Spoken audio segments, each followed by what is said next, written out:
Howdy, everybody. Dr. Andy Woods here, pastor, teacher here at Sugarland Bible Church. I want to welcome you to Pastor's Point of View number 386. This is being released December the 12th, 2025. We have a critical and important prophecy update for you today. As you look at our preview slide, here are the three issues that we're going to go through. The first is global religiosity, and we're going to shine the light on what the Vatican is doing to bring in global religion. We'll have some comments to make about literal Babylon arising on the banks of the Euphrates, and there's been some very troubling developments, particularly here at home on the front or the issue of persecution, and so we'll bring you up to speed on that. Let's jump right in and talk about global religion, the biblical jumping off point, entry point we like to use when addressing this is Revelation 17, verse 15. John the Apostle in the book of Revelation 2,000 years ago on the island of Patmos says, "He said to me, the waters which you saw where the harlot sits are multitudes, peoples, nations, and tongues." Of course, multitudes, people, nations, and tongues is speaking of global influence, and harlot imagery invariably in the Bible speaks of false religion. And so this is speaking of a one world religion of the last days. We might refer to this as ecumenism. Ecumenism is the idea of the urge to merge.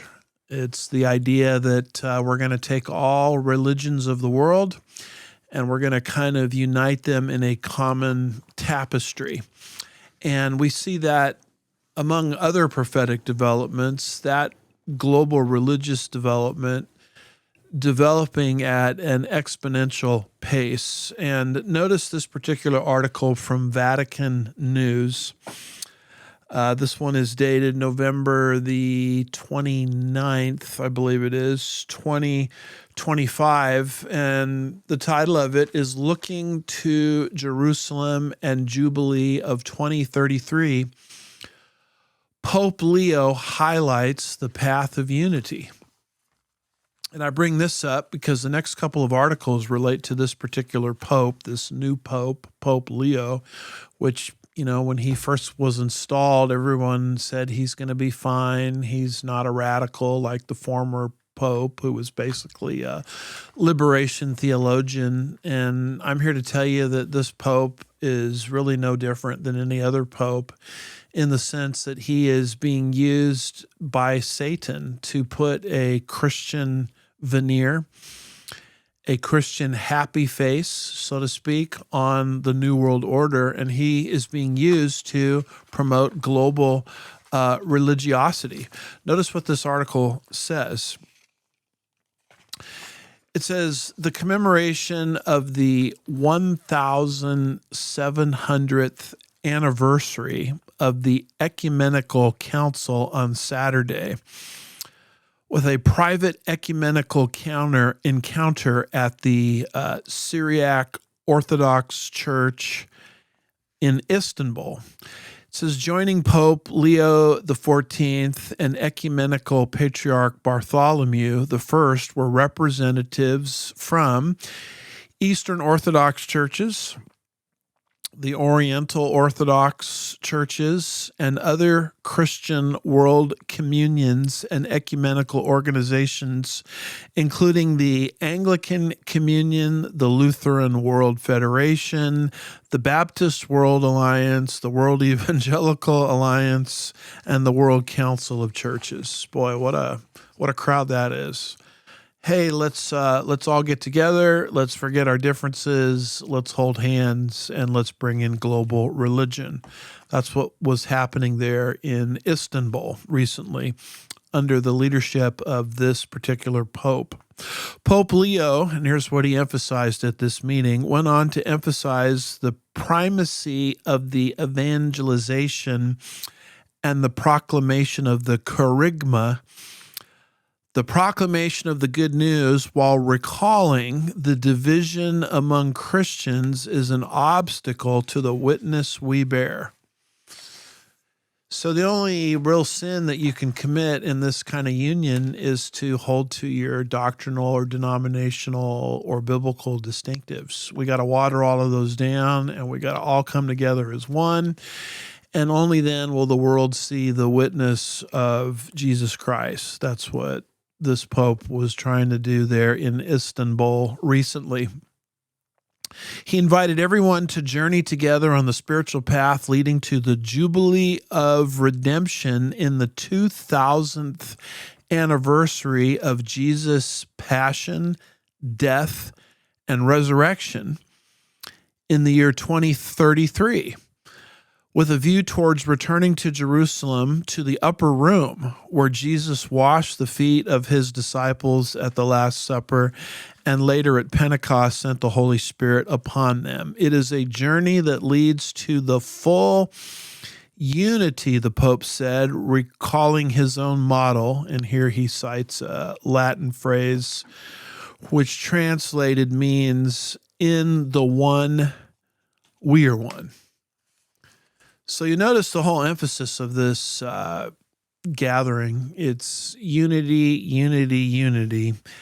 And, if we're not unified, then we're ruining our witness to the world. I mean, typically when these ecumenists come together like this, they like to quote what Jesus talked about in John 17, verses 20 through 23, where he prayed to the Father that we might be one and the world would recognize them, the church, as one, as we in the Trinity are one, and then the world will know that you sent me. Not understanding that's not a command for Christians to follow. John 17, verses 20 through 23. That is a prayer by the Son to the Father, which has already been answered on the day of Pentecost, when the baptism of the Holy Spirit started in Acts 2, and people at the point of faith alone in Christ alone from that point on were taken and they were identified with the body of Christ at the point of salvation. That prayer request has already been answered. Louis Berry Chafer talks about how thoughtless and absurd that is to argue that all of Christendom should be united from that passage, when really it's not a command for us 2,000 years later to follow. It's a prayer from the Son to the Father that's already been answered. But typically that verse is hijacked and used to promote ecumenism. So let's take Protestantism and let's take Roman Catholicism and let's bring it all together under one big happy family, and let's pretend like the Protestant Reformation, where the Protestant reformers, at the risk of their own lives, broke away from the Roman Catholic Church on the basis of the 5 solas. Sola fide, sola gratia, sola Christus, sola Deo gloria, sola scriptura, meaning faith alone, Christ alone, grace alone, to the glory of God alone, etc. That's why the Protestant Reformation happened. It happened on the basis of a back to the Bible movement spearheaded by Martin Luther in the 16th century, etc. But this movement here is, let's just pretend like that division never happened, and let's all come together and let's erase any kind of theological difference between Protestants and Catholics, and let's come together as one big happy family. This is called ecumenism, the urge to merge, and it's largely setting the stage for the one world religion that we see spoken of, the harlotrous one world religion under the leadership of the Antichrist spoken of in Revelation 17. It's kind of interesting that their target date for all of this is 2033, which will be 2,000 years after the death, passion, resurrection, ascension, crucifixion, etc. of Jesus Christ. And so they want the religions of the world by 2033, which is not that long from now, when you think about it, to be united as one. And we believe that this is largely preparatory for the coming one world religion of the Antichrist. So this one world religious mindset and spirit needs to be monitored and studied and understood in light of all of the other signs that we typically bring to your attention in a prophecy update as key stage setters for the end times scenario. Now, one of the things that this religious system that's coming will showcase is the union between the woman and the beast. The woman rides the beast. We see this predicted in Revelation chapter 17 and verse 3, which says, "He carried me away in the spirit into the wilderness, and I saw a woman sitting on a scarlet beast full of blasphemous names having 7 heads." Now, this woman is the whore or the harlot, which is representative of a one-world religious system coming out of a city named Babylon.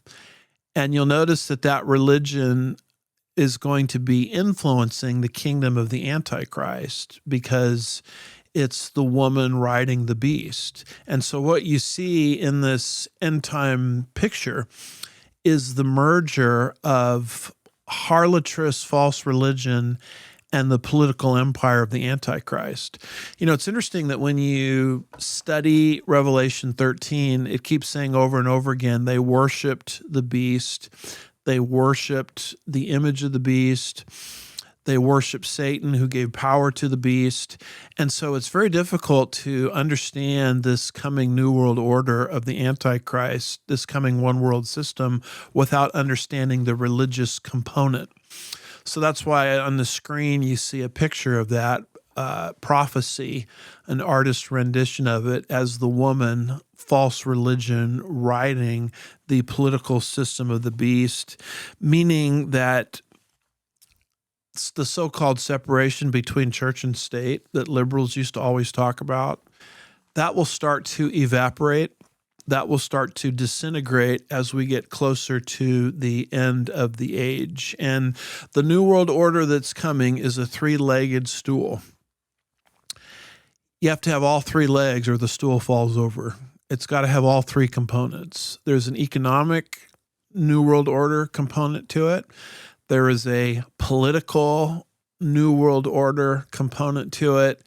And the part of it that a lot of people miss is there has to be a global religion as part of it as well. And if you don't have global religion, one of the legs is missing.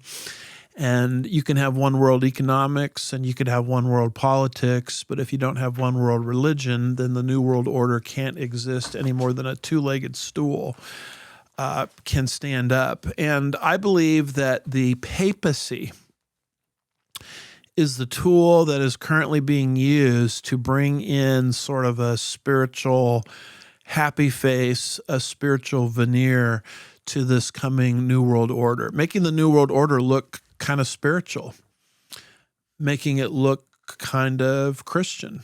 It's not Christian, but it kind of looks religious and it looks spiritual. And that's the part of it that is coming together as we speak. So to demonstrate that, I want to take you to this particular article. This one coming from rarefoundation.com. This is a recent Amy Mick post. She's one of my favorite writers now on the world of the internet. And she makes this tremendous statement and she writes this tremendous article about somebody. Her first name is Amy. Her last name of all names is Pope. I'll explain who she is in a minute. She's one of the most powerful political figures in our world today. And she's explaining her connection to the Pope. So Amy Pope and her connection to the literal Pope, the papacy, this entity that is being used to put a Christian veneer on the New World Order concept, in this case, the New World Order promoting borderless. There are very few people in American politics today that have done more for the cause of borderlessness than Amy Pope, yet very few people know her name. And what this article by Amy Mick of the Rare Foundation brings out is her connection to the Pope. There's a symbiotic relationship between Amy Pope and the literal Pope, and that's by design. This is to put the spiritual veneer on the New World Order's agenda of a borderless society. So let's, if we could, read just a little bit about this, because as you see this materializing, you'll see very quickly how global religion is being used strategically to bring in the New World Order agenda. The title of this article is Vatican's Great Replacement: How Pope Leo XIV and UN Migration Chief Amy Pope are erasing Christian civilization. This is an October 25th, fairly recent article. And listen to this. It says, the Vatican's throne has become a pulpit for globalism. That's the merger, is it not, between politics, in this case, a kind of a George Soros, borderless society, a George Soros borderless world, and the world of religion. It says, days before publicly rebuking President Donald Trump's border policies, Pope Leo XIV, the newly elected U.S.-born pontiff, and see, this new pope is no different than any other pope. He's not a conservative, the way many people have argued. He met privately with Amy Pope, the director general of the International Organization for Migration, IOM in other words, the United Nations migration arm long accused of operating under the influence of powerful Islamic supremacist networks. The timing was no coincidence. In 2023, the Biden State Department had formally installed Amy Pope, a loyal Obama insider, as the head of the IOM, effectively merging Washington's open border agenda with the UN's migration apparatus. Now, with a new U.S.-born pope blessing the same agenda from the Vatican, the world's two most influential institutions, spiritual and bureaucratic, are marching in lockstep towards a single goal: the erasure of national sovereignty under the banner of moral virtue. You see how this borderless agenda needs religion.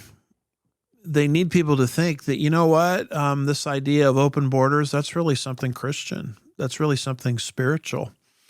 I mean, after all, this is the Christmas season. Didn't the royal family, Joseph, Mary, baby Jesus, didn't they flee from the land of Israel? Didn't they pass through a border to get to Egypt so they can be protected from Herod, who was trying to kill all of the male infant innocents in Bethlehem? And didn't they pass through that border and seek refugee status?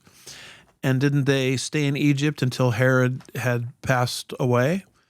So this is the kind of twisted, perverted understanding of the Bible that you're getting from these kind of people to kind of look like, this borderless agenda is really a sanctified spiritual agenda. This is deliberate, is what I'm saying.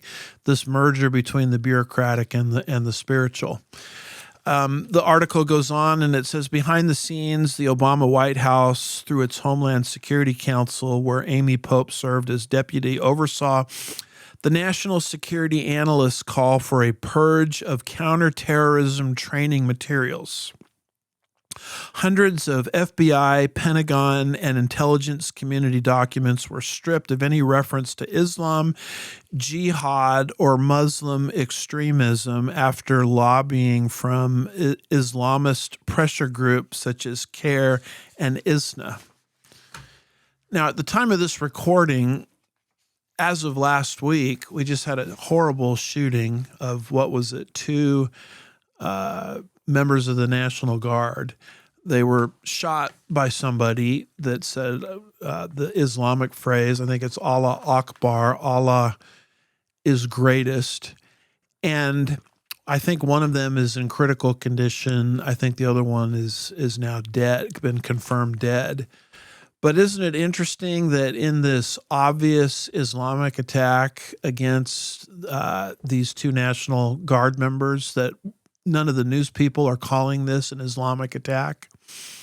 They call it all kinds of names other than an Islamic attack. Well, why is that? Because Islam has been stripped from all of these counterterrorism policies within the United States. Now, who do you credit for that?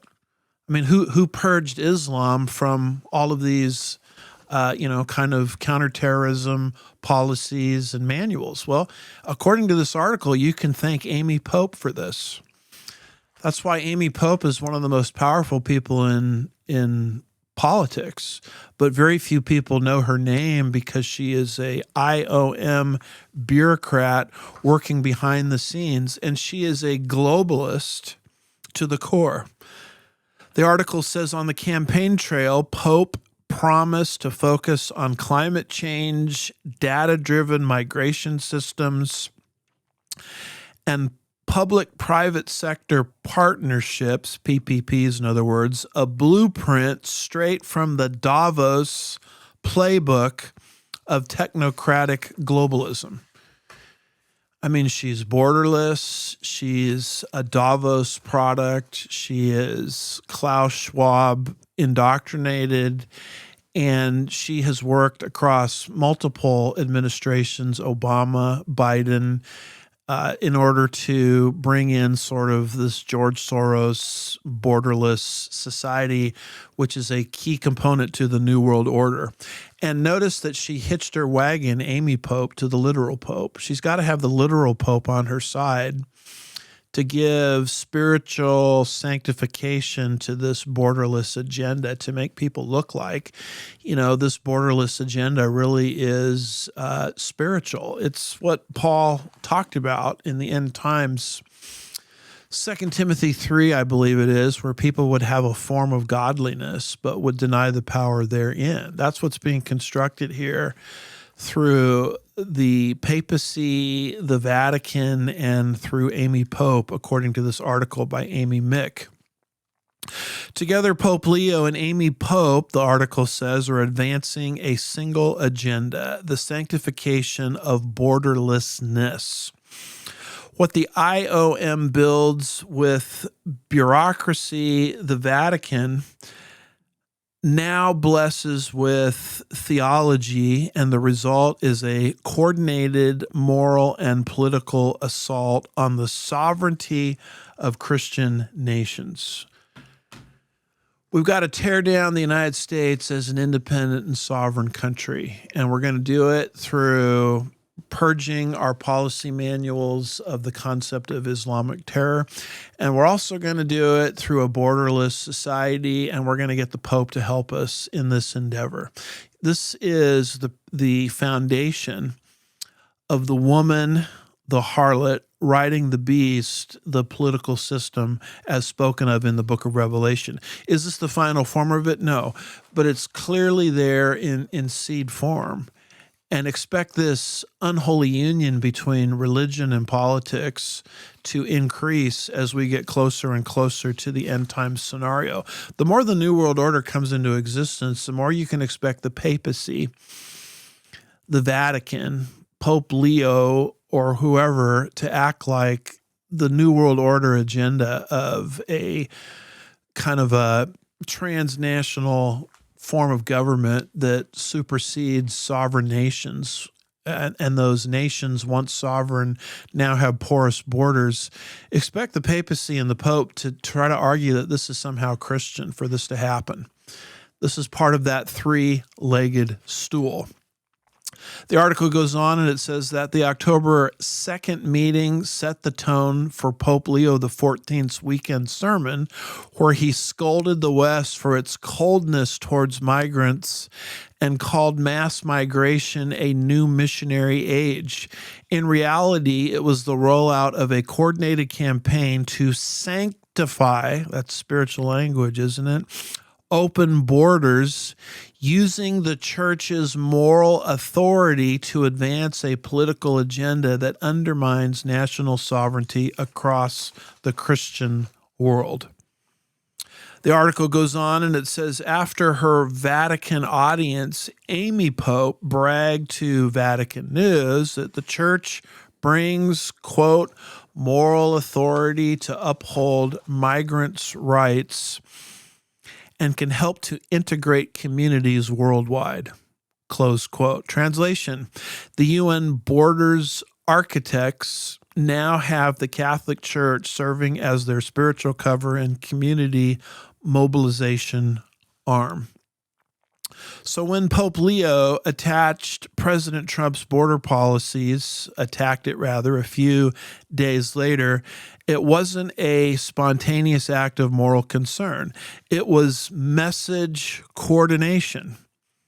The goal was to shame the nations that defend their borders while rewarding those that collapse them.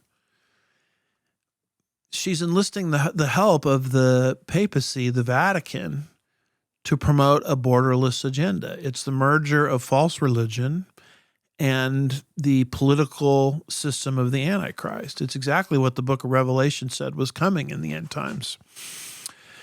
The article goes on and it says, Pope Leo's call for a new missionary age is not about spreading Christianity, it's about spreading globalism, which is a political agenda. The Vatican is no longer a shield of faith, but a conduit for the same supranational forces, dismantling borders, erasing national entities, and silencing anyone who resists. We keep seeing his globalist colors on full display, most recently when Pope Leo XIV became the subject of widespread ridicule after blessing a block of ice at the Raising Hope for Climate Justice conference near Rome, a bizarre spectacle that perfectly captured his transformation from shepherd of souls to the mascot of climate globalism. The elites who orchestrated this invasion never live with their own consequences. They issue sermons from marble halls while ordinary citizens face higher crime, collapsing schools, and cultural displacement due to borderless policies. One of the things to understand, and I've been to Vatican City, I think twice, is the Pope lives behind a giant wall.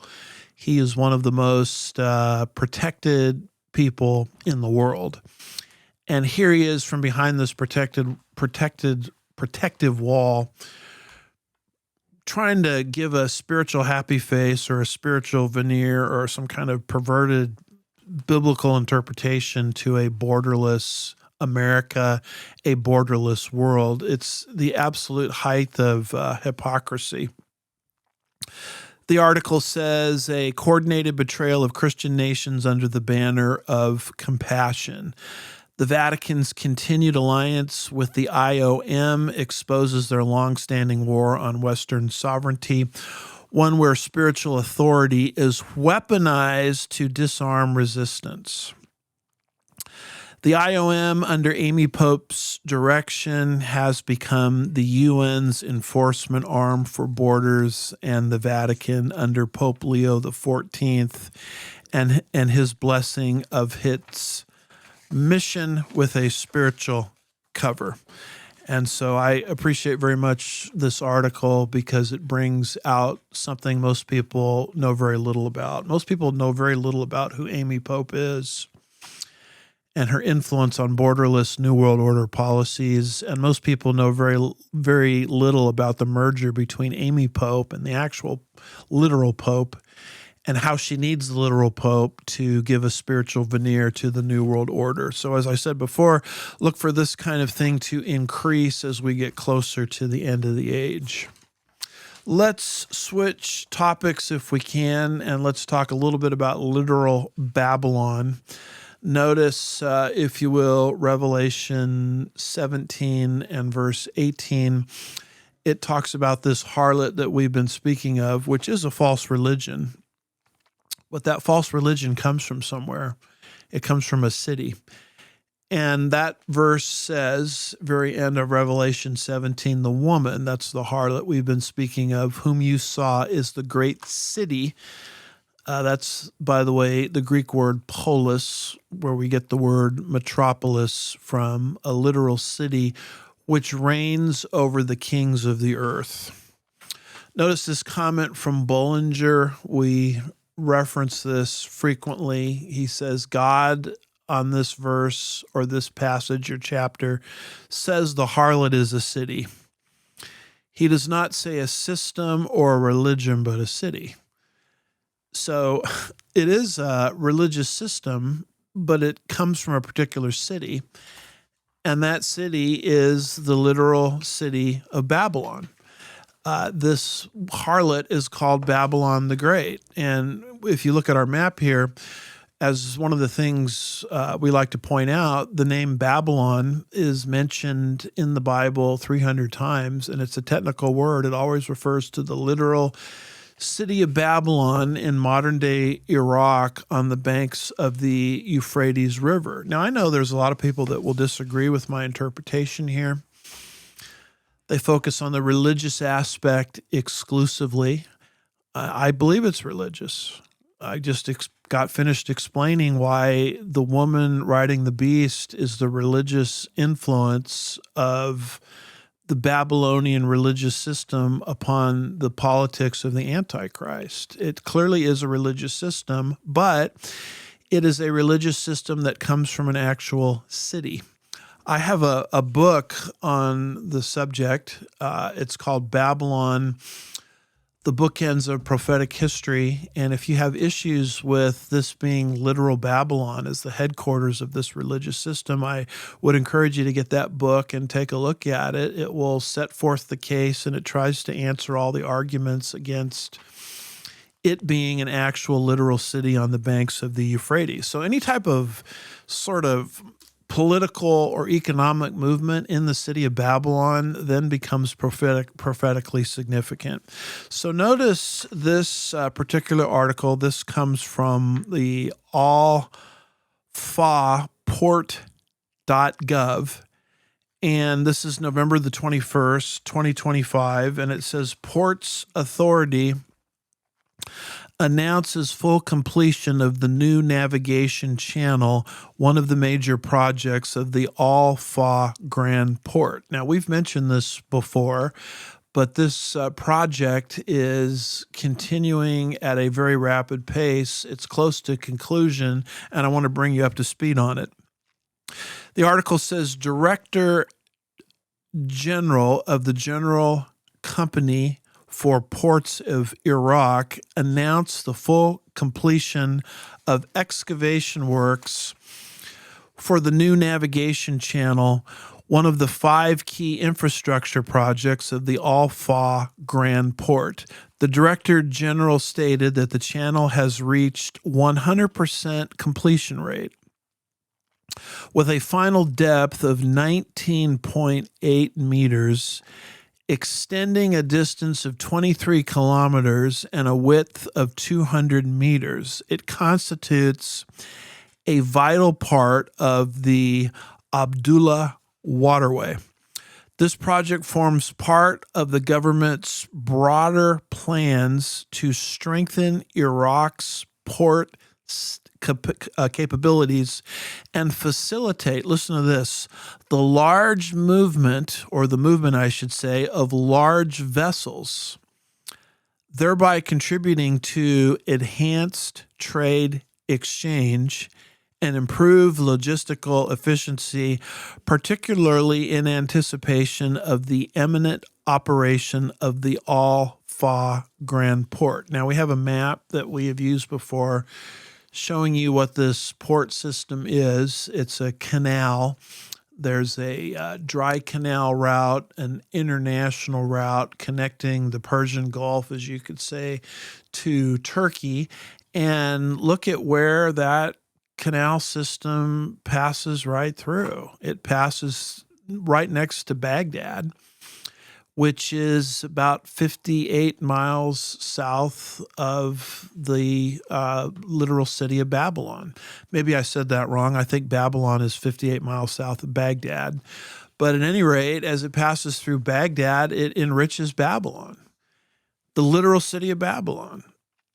In other words, what is happening in Babylon is it's on the precipice, particularly with the maneuvering that's going to be allowed of these large vessels, and how it is going to lead to an enhanced trade exchange, just like the article says. It's leading to Babylon being elevated to a place of maritime economic and political power in the last days, which is exactly what Revelation chapter 17, and more specifically as it's highlighted in chapter 18 of the book of Revelation, talks about. And for the longest time, I've been told by people, Babylon can't mean Babylon in Revelation 17 and 18 because Babylon is landlocked. It's not a maritime city. It's not an economic powerhouse today, the way the book of Revelation describes it. And this Al-Fah canal and port system that's being constructed as I speak is changing all of that. It's changing the geographics, the demographics of Babylon, causing it to look more and more like the type of maritime economic powerhouse city that the book of Revelation anticipates. And this is why I bring this to your attention in prophecy updates. Folks, there are countless so-called prophecy ministries that will never even bring this subject up. Why is that? Because they've already bought into an allegorical interpretation of Babylon. They think Babylon means Saudi Arabia. They think Babylon means the United States of America. They think Babylon is referring to Rome. They think Babylon is referring to the Vatican. And as I explained in the prior segment, obviously the Vatican has a big role to play in the end times scenario. But there's a lot more to it than that. There is a role for literal, politically powerful, economically prosperous, maritime-oriented Babylon to play in the last days. And Babylon is starting to look more and more today like what the book of Revelation anticipates. And this Al-Fah project is bringing all of that to your attention. Now, if you're under a ministry that has already decided to allegorize Babylon out of existence, they will never bring up this subject. But I hold to literal Babylon. And so I bring this kind of subject matter to your awareness in a prophecy update. Let's move into our final area that we want to talk about today in this prophecy update, and this has to do with persecution. Nobody wants to talk about persecution of God's people. I don't want to talk about it either, but it's part of the end times scenario. We see it predicted there in Revelation 17 and verse 6, where this harlot, this religious system that we see developing today, will actually turn on God's people in the end times. John sees this and he writes in the book of Revelation, I saw the woman, that's the harlotrous religious system coming from the city of Babylon, which will have great influence over the political structures of the Antichrist. John says, I saw the woman drunk with the blood of the saints and with the blood of the witnesses of Jesus. And when I saw her, I wondered greatly. In verse 15, we've already read, he says, he said to me, the waters which you saw where the harlot sits are peoples, multitudes, nations, and tongues. So this is a one world religion coming out of the city of Babylon. And as it comes into existence, it's personified there as being drunk, not with alcohol, but with the blood of the saints, because it is used by Satan to create massive martyrdoms during the 7-year tribulation period. So if I'm understanding all of this correctly, what we anticipate as happening as we get closer and closer to the end of the age is the pressure has to be turned up more and more against God's people by way of persecution in preparation for these prophetic events.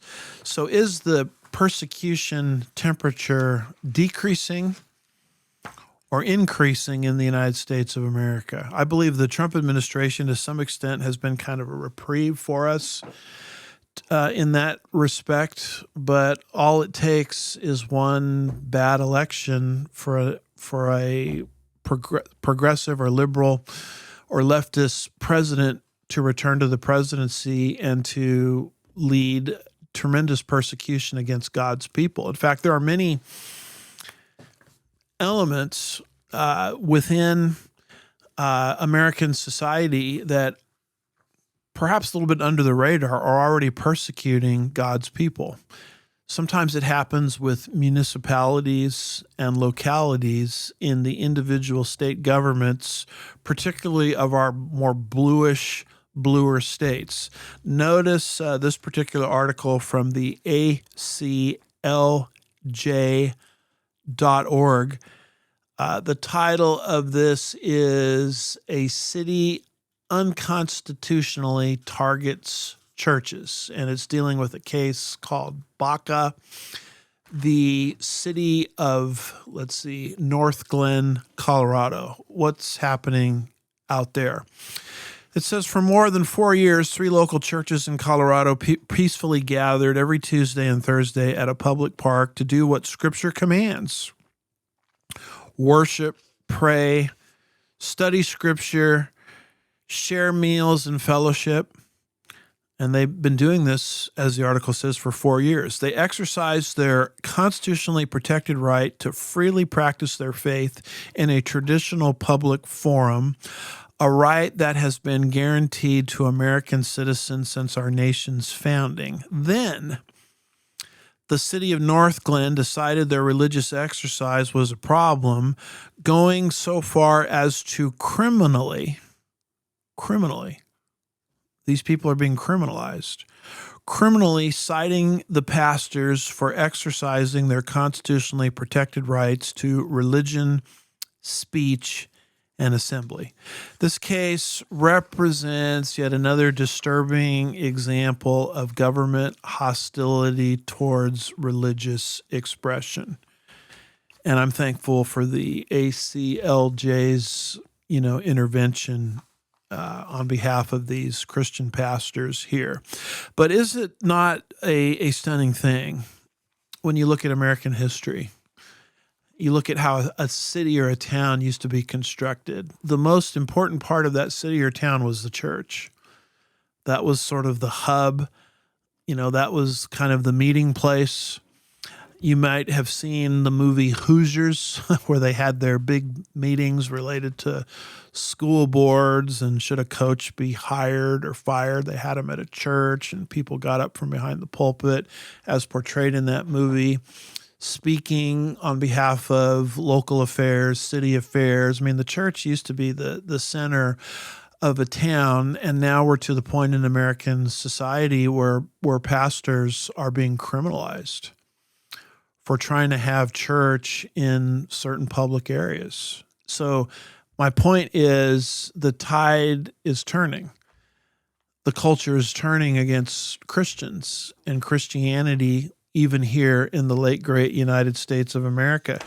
Just to show you how far we've slipped, notice this citation. I've given this to you before.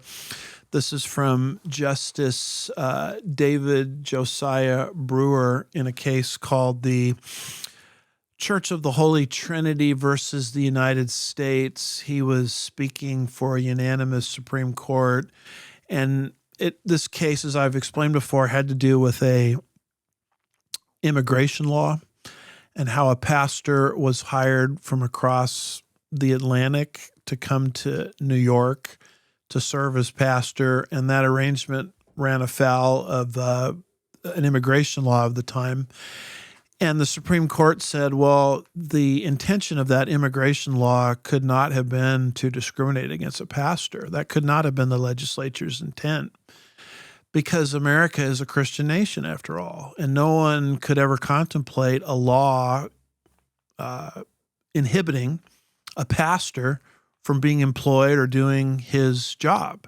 And in the process, this was a decision given in 1892. They cited 87 historical precedents, and they concluded that America is a Christian nation. Justice David Josiah Brewer, writing for a unanimous Supreme Court, says America is a Christian nation. This is historically true from the discovery of this continent to the present hour. There is a single voice making this affirmation. These are not the declarations of private persons. They are organic utterances. They speak the voice of the entire people. These and many other matters which might be noticed add a volume of unofficial declarations to the mass of organic utterances that this is a Christian nation, close quote. And they say there, this is a Supreme Court case, and everything that we've cited is part of the public record. And here's a few informal things, that we could tack on if we wanted to. And so that is how America started. The foundation of America, although not a perfect country, the foundation of our country was the Judeo-Christian belief system. And now we're to the point in a particular city in Colorado where pastors wanting to simply hold church. And they've done this for 4 years, and Christians have done this since the foundation of our republic, are now being targeted and criminalized. It shows you how God's word is coming into existence, where the pressure cooker is being turned up, even right here in free America, where supposedly we have a First Amendment to protect us against Christians. Here is another case I'll bring to your attention. This says the Supreme Court rejects, this is a November the 25th, 2025 case. This comes from the Conservative Brief. The Supreme Court rejects a fire chief's religious freedom case. And here's what this particular article says. It says, Ronald Hittel was fired as Stockton, California's fire chief. One factor behind this dismissal was his attendance, along with other managers, at a church-sponsored summit for Christian leaders during work hours. Boy, what a terrible thing. To go to a church, I'm being facetious, of course, sarcastic, of course, to go to a church-sponsored event during work hours as a government leader. I mean, they're treating this man as the fire chief as if he had done something criminal, as if he had gone to, I don't know, some kind of situation where they're plotting to overthrow the government. And so they're, it's what the prophet Isaiah said, woe to those who call evil good and good evil. That's the kind of thing that's happening as this man loses his job for doing this very simple and innocent type of thing. Hittel attempted to sue, arguing that he was terminated because of his Christian faith. And this is a case going all the way back to 2011. But on Monday, the Supreme Court declined to hear the case, sidestepping a potential showdown over workplace discrimination. Justice Clarence Thomas and Neil Gorsuch indicated that they would have accepted the appeal, but sadly they were outvoted. Thomas noted that Hittel presented ample evidence of discriminatory intent, and that his case could have provided clear guidance on when workplace discrimination should proceed. The event a church-sponsored summit for Christian leaders, was something that Hittel attended at the city's direction for leadership training. So it's almost like the city tried to influence him to attend this event. And for that, he loses his job. It's almost like the man was set up. It talks about how USA Today noted this. Hittel contends that his attendance at the Global Leadership Summit was the main reason for his dismissal, alleging that the deputy city manager accused him, this is in Stockton, California, accused him of being part of a Christian coalition. Hey, you're part of a Christian coalition. You can't be the chief of fire chief. You're part of a God squad. So you're not qualified to serve in that role. Now, isn't the Supreme Court there to protect people's rights when these kind of things occur? And here's our Supreme Court. Unfortunately, Gorsuch and Thomas being voted down, our Supreme Court won't even touch this. So this man's constitutional rights are completely eviscerated here. He is pressured out of a job, terminated simply because of his Christian faith. And the Supreme Court, which is supposed to be the guardian of our Bill of Rights, just pretends like the situation never happened and washes its hands of the entire thing. I guess my question is, well, then, if the Supreme Court is going to turn these kind of cases down, why in the world even have a Supreme Court? What use is it? What good is it? But this is just another example of persecution coming against God's people in the end times, as Bible prophecy indicates. One other fast article on this, and I believe this is our final article for today.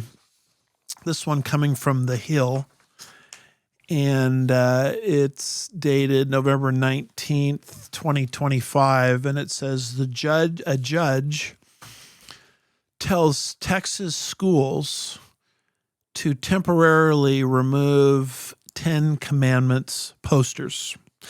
The article says this: a federal judge issued a preliminary injunction in Texas that told some districts to take down posters in classrooms that displayed the 10 Commandments. District Judge Orlando Garcia, now I haven't done any deep dives into this district court judge, but I can almost guarantee you dollars to donuts that he is either a Biden appointee, an Obama appointee, a Clinton appointee, sort of a leftist progressive judge. And these organizations do what's called forum shopping.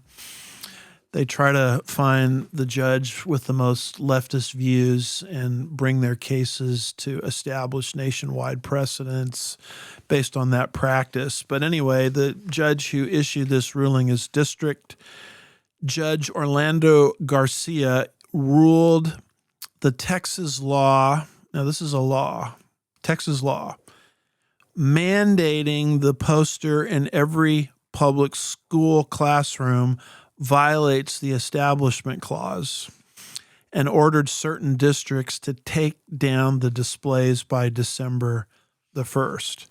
So those teachers in these schools that put these posters up were obeying the law. Now, who passed the law? The representatives of the people of the state of Texas. And here comes this judge who's elected by no one, by the way. And he's appointed for life at the federal level.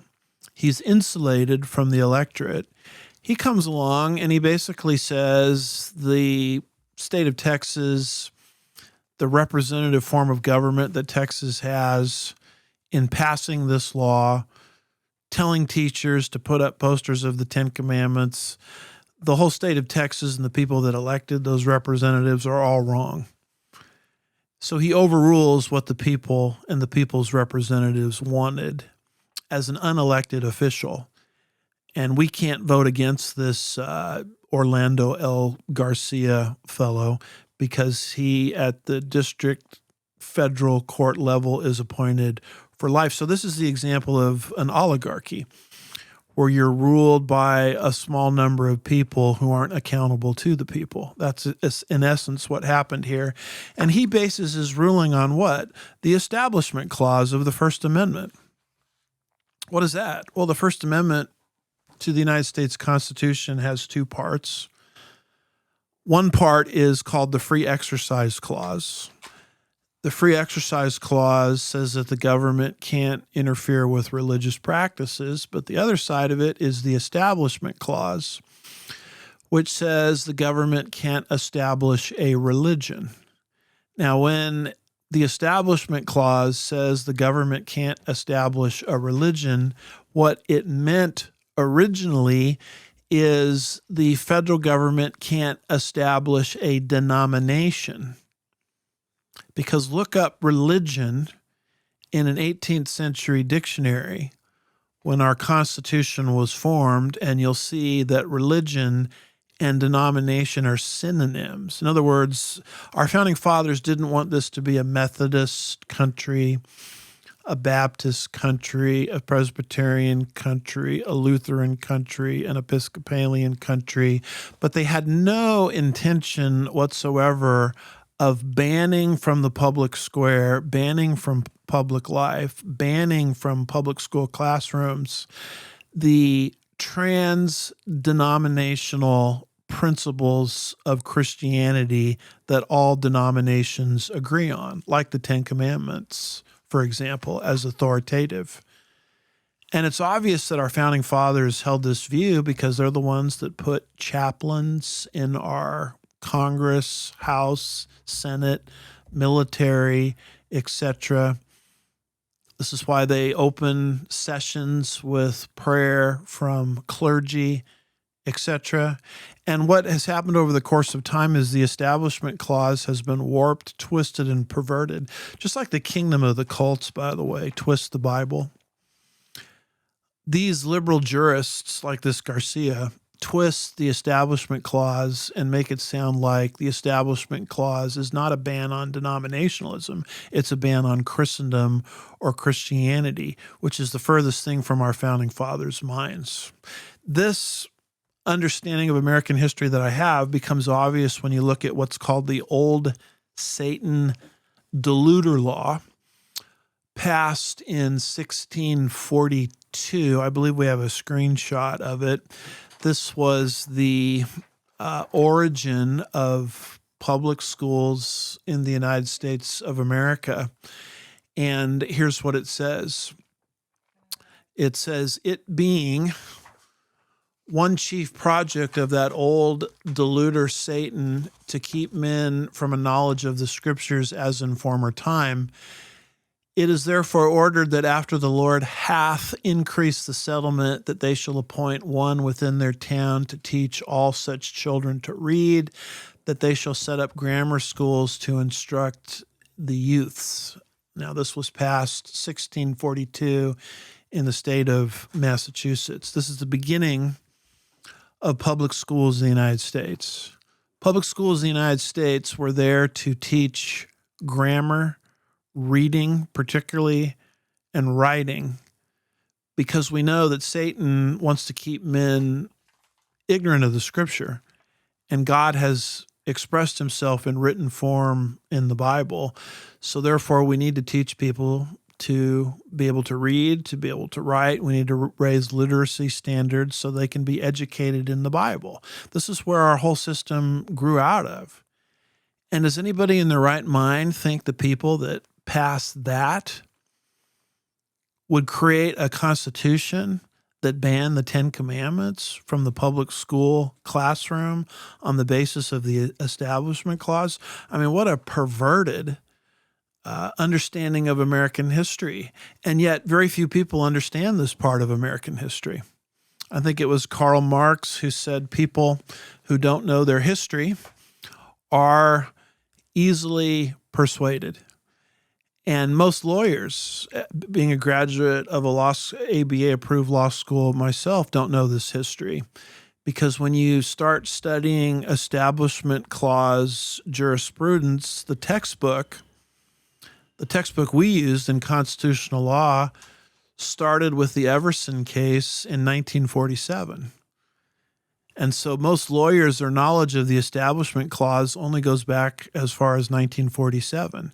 Everything from the origin of our Constitution and the Bill of Rights, 1787, 1789, up until 1947, is a gap in knowledge of your average lawyer, average politician, average attorney, and that is by satanic design. If people don't know that history, and I gave just a little bit of it to you there, if people don't know their history, they will fall for these Establishment Clause arguments. And so here comes this judge throwing posters speaking of or visualizing the Ten Commandments on walls put there by teachers who are obeying the state law of Texas.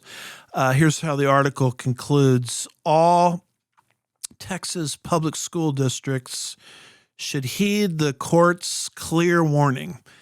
It's plainly unconstitutional to display the Ten Commandments in classrooms, said Rachel Laser, President and CEO of Americans United for Separation of Church and State. Now, the Americans United for the Separation between Church and State, what is that? It's like an ACLU type group. It's I've received letters from them actually in my pastorate here in Sugar Land, Texas. When election time rolls around, you get a letter from them saying, don't you dare speak out on conservative political issues or you could lose your 501c3 tax-exempt status. It's a group that's designed to bully people into being quiet, particularly conservative pastors, about biblically informed political issues. And their whole organization does this on the basis of a strict wall of separation between church and state. Read the Establishment Clause all you want. You'll not find the word separation of church and state there. It's part of a redacted, revised understanding of American history, and here they've done it to us again. No Ten Commandments on posters in public schools in the state of Texas because of the decision of one progressive, liberal, most likely Democrat, insulated jurist. And so it's tragic. I'm reminded of this quote here from Ann Coulter. She says this: first, they claim there's no place for religion in the public square, and then they expand the public square to include everything. It's kind of interesting that the very voices that are calling for this strict wall of separation between church and state are the same voices that say the government needs to get bigger and bigger and bigger. So they're envisioning a society where the Bible or Christianity has no influence over it whatsoever. This is all leading to the persecution of God's people here at home. I have a map. I'm hoping we can put this up. This comes from End Wokeness, and it says this: 48 mosques have opened in Texas just in the last 24 months. So as Christianity is on the retreat in the public square, mosques are popping up everywhere. And as Islam gets the upper hand, as we saw at the top of the show, it always leads to a persecution of two groups of people: the Saturday people, the Jews, and the Sunday people, the Christians. This happens everywhere Islam spreads. And so why would it be any different here? So all of these things I bring to your attention under the subject matter of persecution.